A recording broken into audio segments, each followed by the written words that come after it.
आयशा टाकिया, जिन्होंने Tarzan the wonder car movie से अपना बॉलीवुड में डेब्यू किया था एंड तुमने इन्हें वांटेड जैसी मूवी में भी देखा होगा, लेकिन ये अचानक से कहीं गायब ही हो गई। लेकिन फिर अचानक से आयशा टाकिया फिर दिखाई पड़ती है, जो बिल्कुल बदल चुकी थी, जहाँ लोगों ने इनका खूब मजाक उड़ाया और इन्हें खूब ट्रोल भी किया। पर ऐसा क्या हो गया, सडनली ये फेमस एक्ट्रेस अचानक से कहीं गायब ही हो गई। तुमको इस वीडियो में एक नहीं ऐसी 5 एक्ट्रेस के बारे में बताऊंगा जिनकी एक गलती की वजह से उनका करियर पूरी तरह से खत्म हो गया। जहां एक ने तो ड्रग बेचने वाले से ही शादी कर ली थी और एक एक्ट्रेस ऐसी भी थी जो रातों रात कहीं गायब हो गई। आखिर ऐसा क्या राज था, सब कुछ मैं तुम्हें आज की इस वीडियो में बताऊंगा। तो ये बात है उस जमाने की जब हम सब बच्चे हुआ करते थे और इमरान हाशमी ने हमें बड़े होने का एहसास दिलाया था और काफी लोगों का जगह भी दिया था। कैसी अपमानजनक बातें कर रहा है लड़का, ये अश्लील है ये लोंडा।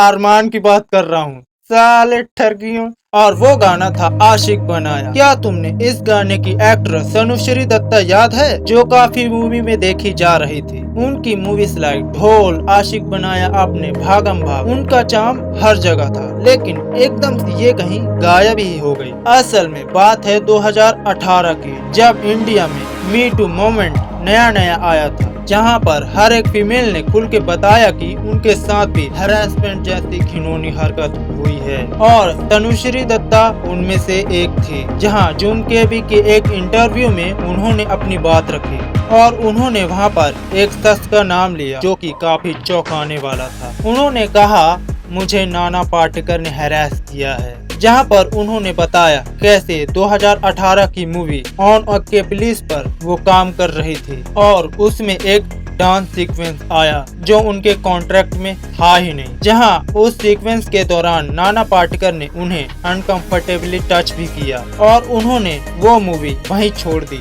और फिर उस मूवी में राखी सावंत को साइन किया जाता है। जहां तनुश्री दत्ता ने सिने एंड टीवी आर्टिस्ट एसोसिएशन में कंप्लेंट भी दाखिल की थी, जहां नाना पाटेकर ने ये एलिगेशन डिनाई कर दिया था। और सिर्फ नाना पाटेकर ही नहीं, विवेक अग्निहोत्री पर भी एलिगेशन लगाया तनुश्री दत्ता ने। तनुश्री इस इंसिडेंट से इतनी परेशान थी कि उन्होंने बॉलीवुड को ही छोड़ दिया और फिर वो यूएस चले गई और वहीं पर जाके सेटल हो गई। फिर तनुश्री 2020 में इंस्टा पोस्ट डालकर कहती है, मैंने यूएस के गवर्नमेंट जॉब को इसलिए रिजेक्ट कर दिया क्योंकि मुझे बॉलीवुड से प्यार है और मैं बहुत जल्द वापस भी आऊंगी। लेकिन अब तक तनुश्री बॉलीवुड में दिखाई ही नहीं दी। तुमने करण अर्जुन मूवी तो जरूर देखी होगी, अगर देखी है तो तुम्हें उस मूवी की एक्ट्रेस ममता कुलकर्णी भी याद होगी, जहां उन्होंने उस टाइम कई फेमस मैगजीन के कवर पेज पे भी फीचर हुई थी एंड उस टाइम पे उनका क्रेज इतना था कि वो एक अपकमिंग फीमेल सुपरस्टार बन सकती थी। लेकिन उनकी कंट्रोवर्सी ने उन्हें जेल तक का रास्ता दिखा दिया था। बात है 90s की, जब स्टारडस्ट मैगजीन के फोटोग्राफर जय सेठ एक नया फेस ढूंढ रहे थे जो उनके मैगजीन के सेल को और भी ज्यादा बढ़ा सके और फिर उन्होंने ममता कुलकर्णी को अप्रोच किया। ममता कुलकर्णी जो कि हॉलीवुड से बहुत ज्यादा अट्रैक्टेड थी और उन्होंने सोचा हॉट एंड बोल्ड फोटोशूट करने में क्या बुराई है। जब स्टारडस्ट मैगजीन रिलीज हुई तो ये पूरी की पूरी सोल्ड आउट हो गई क्योंकि उसमें ममता कुलकर्णी टॉपलेस थे। जहां कई लोगों को ये पसंद आ रहा था तो कई फैंस इनसे बहुत गुस्सा भी हो गए थे। इवन ममता कुलकर्णी को बाद में एहसास भी हुआ उन्होंने बहुत बड़ी गलती कर दी है। इस फोटोशूट और कभी तुम और कभी हम के बाद ममता कुलकर्णी कभी बॉलीवुड में दिखाई ही नहीं दी अंटिल 2016। बात है 2 अप्रैल 2016 की, जब पुलिस को अनजान गाड़ी में सागर और मयूर नाम के 2 लड़के मिले जिनके पास 2-3 kg एफिटिन था, जिससे हाफ ब्रेकिंग मैट बनाया जाता था। जब पुलिस ने जांच किया तो उन्हें 10 लोगों को अपनी रडार पर मिले। ये एक बहुत बड़ा डी रैकेट था जो केनिया से ऑपरेट किया जा रहा था। विक्की गोस्वामी को पुलिस ने इन सब के मास्टरमाइंड और इन सब के साथ इनकी बीवी पर भी इल्जाम लगाया और उनकी वाइफ का नाम था ममता कुलकर्णी, जी हाँ, ये इंडिया छोड़ के दुबई पहुंच गई थी और उन्होंने वहां विक्की गोस्वामी से शादी तक कर ली थी, लेकिन अब वो 2000 करोड़ के डी रैकेट का हिस्सा भी बन चुकी थी, जहां कोर्ट ने उन्हें भगौड़ा घोषित कर दिया था और उन पे एफआईआर भी दर्ज कर दिया गया था, जहां पुलिस ने ममता के सारे एसेट्स को सील भी कर दिया था। हमने एक न एक बार ये बॉलीवुड की मूवी जरूर देखी होगी, वीराना, जहां एक तरफ लोग इसे हॉरर के लिए देखने जाते थे और दूसरी तरफ लोग इसे हॉटनेस के लिए देखने जाते थे। वहीं इस मूवी में एक ऐसी एक्ट्रेस थी जो रातों रात बॉलीवुड के पॉपुलर फेस बन गई थी। मैं बात कर रहा हूँ जैस्मिन धुन्ना की। जैस्मिन ने अपना बॉलीवुड डेब्यू विनोद खन्ना की मूवी सरकारी मेहमान से किया था। फिर उन्होंने अपनी दूसरी मूवी की डाइवोर्स।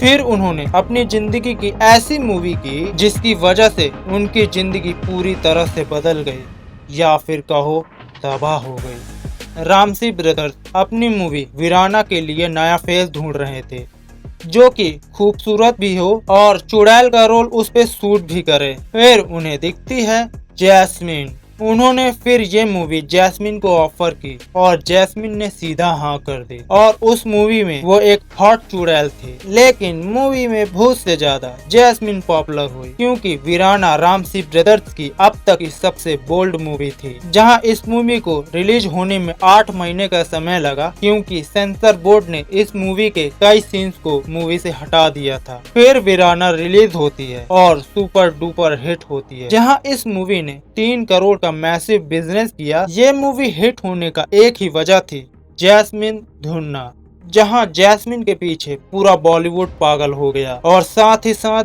दाऊद इब्राहिम भी।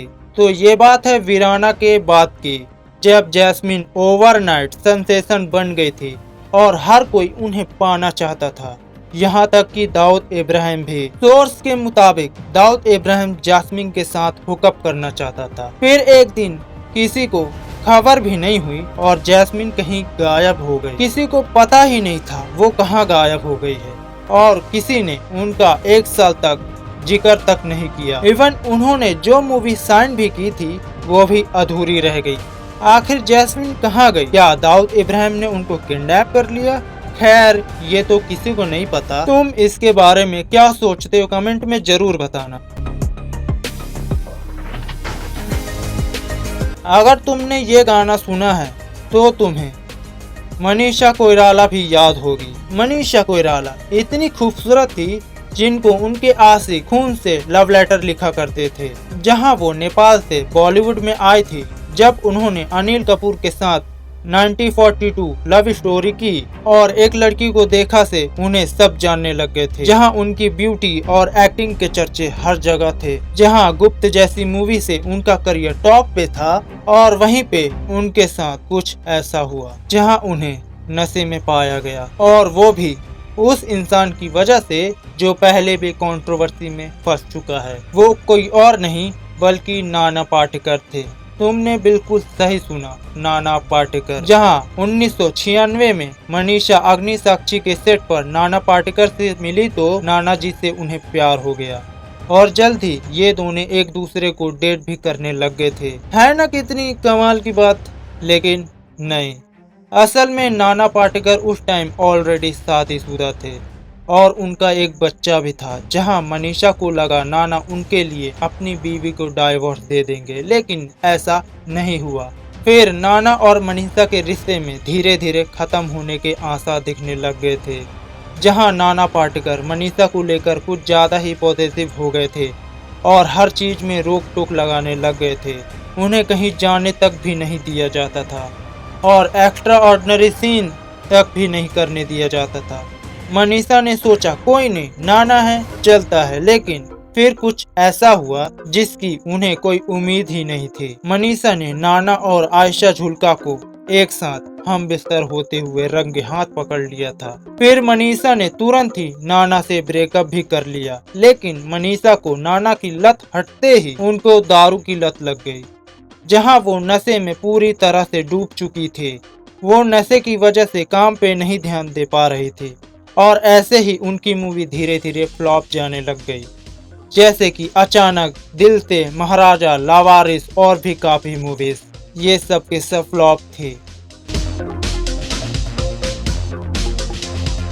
आयशा टाकिया, जिनकी वजह से तुमने ये वीडियो यहाँ तक देखा। तो आयशा टाकिया जो एक टाइम पे हम सबकी क्रश रह चुकी है, और उस टाइम आयशा का क्रेज इतना था कि उनकी फोटो चाइनीज फॉन्ट के कवर पेज पे हुआ करती थी। तुम सोच सकते हो कितना क्रेज होगा उस टाइम पे आयशा टाकिया का।